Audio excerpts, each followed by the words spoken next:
Bismillahirrahmanirrahim. Assalamualaikum warahmatullahi wabarakatuh. Waalaikumsalam warahmatullahi wabarakatuh.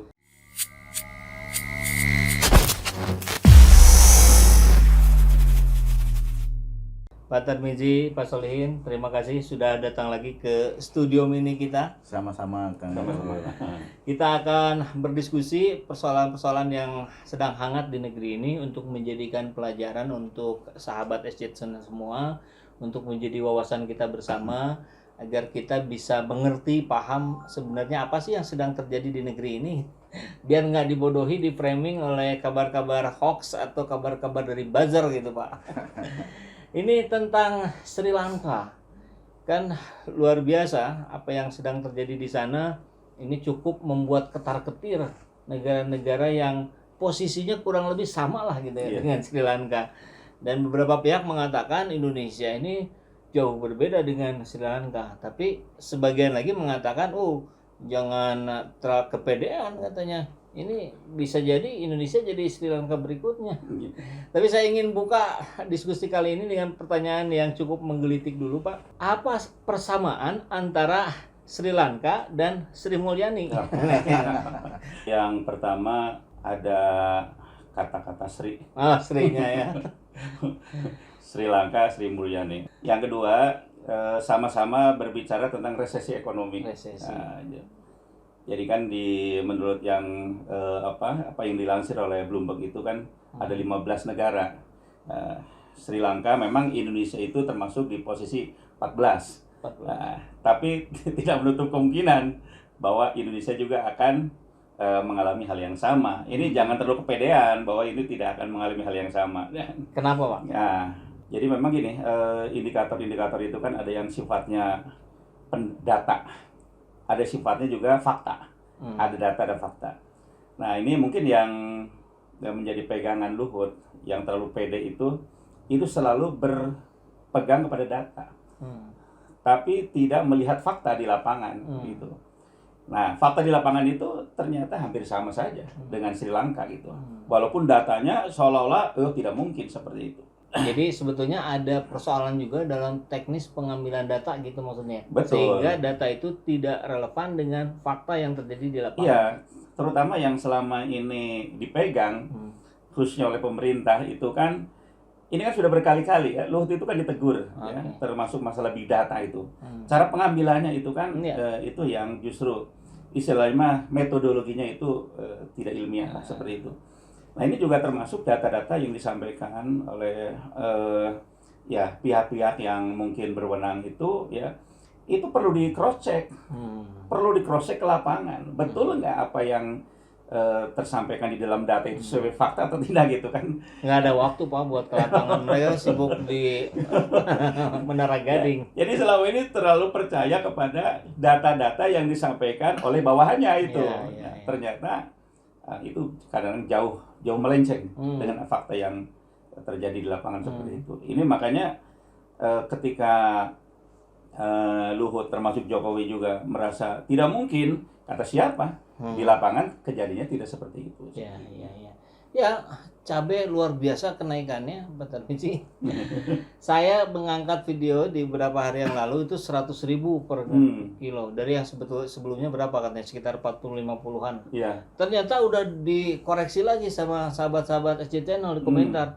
Apaan? Di sini udah 120.000. Ada yang bilang di sini sudah 150.000. Betul, udah ada yang 150.000. Bagaimana Pak Tarmizi melihat resesi ini kaitan dengan Sri Lanka, Sri Mulyani dan seterusnya?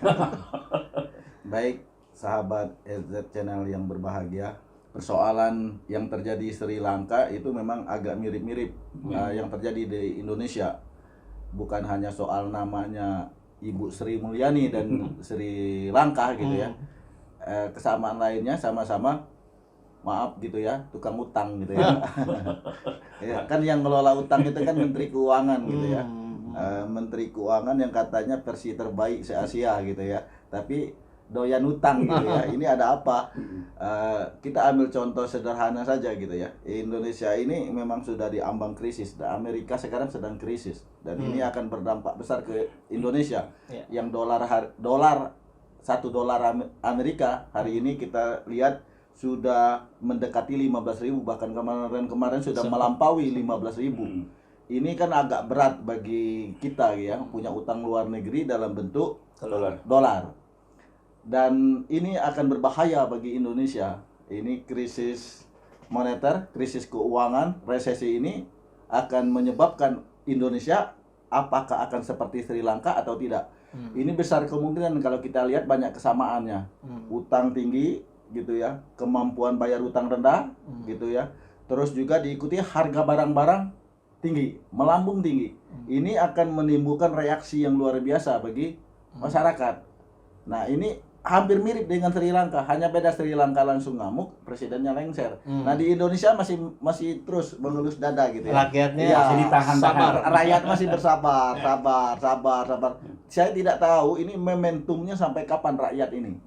Seperti saya pernah sampaikan itu, kalau memang pemerintah berani menghilangkan Pertalite, ini akan jadi momentum bagi rakyat untuk menuntut pertanggungjawaban dari pemerintah. Ya kan? Bayangkan kalau sekarang barang-barang sudah naik, Pertalite hilang di pasaran, diganti dengan Pertamax yang selisih harganya 5.000 lebih. Berarti rakyat makan jerit. Kalau Pertalite hilang diganti Pertamax, otomatis 9 bahan pokok juga akan melambung tinggi. Kalau kemarin harga bawangnya, ya, kalau dulu zaman Pak Harto diumumkan terus oleh Menteri Penerangan ya, harga bawang keriting sekarang udah 120.000, tidak menutup kemungkinan akan melonjak jadi 200.000. Karena apa? Akibat dari naiknya harga BBM, Pertalite hilang di pasaran. Saya kira pemerintah harus berhitung betul kalau ingin selamat sampai dengan 2024.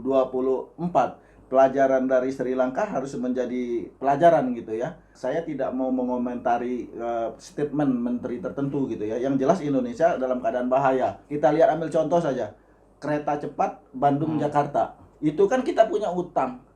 Yang konon kabarnya itu dari hasil pendapatan itu bisa tanpa menghitung bunga, tanpa menghitung biaya operasional dan lain sebagainya. Itu menurut Terelie gitu ya. 74 tahun baru break even point. 74 tahun itu belum menghitung biaya operasional, belum menghitung biaya karyawan dan lain sebagainya. Ini baru 74 tahun. Sementara kita, Cina sudah mendapat untung. Kenapa Cina sudah mendapat untung? Materialnya dari Cina, tenaga kerjanya dari Cina, ya kan? Terus kita cuma dapat apa? Dapat untung. Cina udah untung duluan. Dari jual bajanya, dari jual semennya, dari segala macam yang kerangka-kerangka, yang fasilitas, yang infrastruktur untuk jalan kereta api cepat Bandung-Jakarta. Mereka nggak rugi, Cina nggak rugi. Kita yang rugi, yang harus membayar ini. Sementara kalau kita lihat gitu ya, belum tentu kemanfaatan kereta cepat itu bisa menyentuh semua masyarakat. Kan masih banyak alternatif. Lebih murah, tidak mesti kereta cepat. Tinggal bangun rel ganda antara Jakarta dan Bandung, ya kan? Rel ganda. Terus perbaiki pelayanan atau penerbangan dari Bandung ke Jakarta, kan kemarin sudah ada yang turun di Halim. Itu kan tinggal dimaksimalkan, itu lebih cepat. Sekarang dari kereta cepat misalnya dari turun di Padalarang atau turun di bukan Bandung ya, Tegaluar ya, Tegaluar itu bukan Bandung, Ranca Ekek. Iya, Pak Solihin dekat, tinggal di Majalaya. Enak.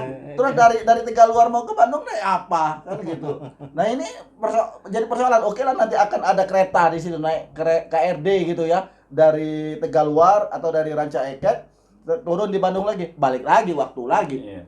Dihitung-hitung tidak efektif, masih cepat naik travel. Nah kan, ini kemanfaatan bagi rakyat kan begitu. Dan ini kalau memang pemerintah tidak sensitif gitu ya terhadap isu yang terjadi di Sri Lanka, tidak menutup kemungkinan justru rakyat akan mulai bereaksi terhadap pemerintah gitu.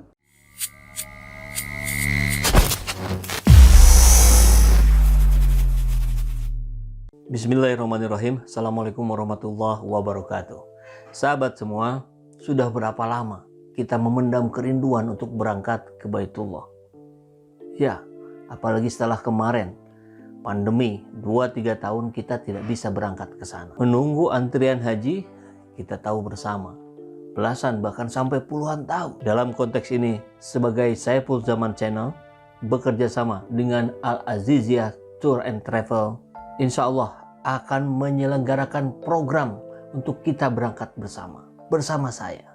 insya Allah akhir November ya, kita akan berangkat bersama SJ Channel. Maka tentu program-program yang akan kita jalani di sana ada kelebihannya, ada plusnya ya.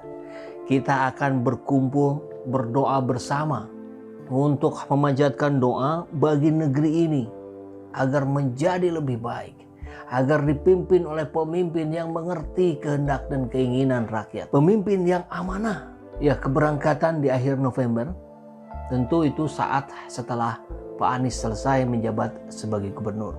Mudah-mudahan kita akan upayakan sekali dalam keberangkatan kita nanti turut ikut bersama kita Bapak Anies Rashid Baswedan. Insya Allah ya. Kita akan berangkat bersama Al Aziziyah Tour and Travel yang telah berpengalaman lebih dari 8 tahun. Sebuah travel haji dan umroh yang super lengkap. Segala perlengkapannya diproduksi sendiri.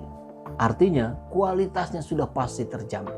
Tentu dengan jadwal yang jelas, transportasi yang nyaman, kita dibimbing oleh orang yang berpengalaman. Dan pastinya tentu semuanya menggunakan sistem yang syar'i. Bagi sahabat SJ Channel semua yang berminat untuk mengetahui informasi lebih lanjutnya, silahkan untuk mengontak ke nomor yang ini. Pastikan kenyamanan perjalanan ibadah umroh Anda bersama Al Aziziyah Tour and Travel yang telah berpengalaman lebih dari 8 tahun dan memiliki legalitas yang jelas, kepastian jadwal, memiliki pabrik perlengkapan ibadah umroh sendiri, transportasi nyaman, harga terjangkau, serta pembimbing berpengalaman dan sistem yang digunakan atas dasar cara yang syar'i. Untuk informasi, hubungi 0812 8268 5683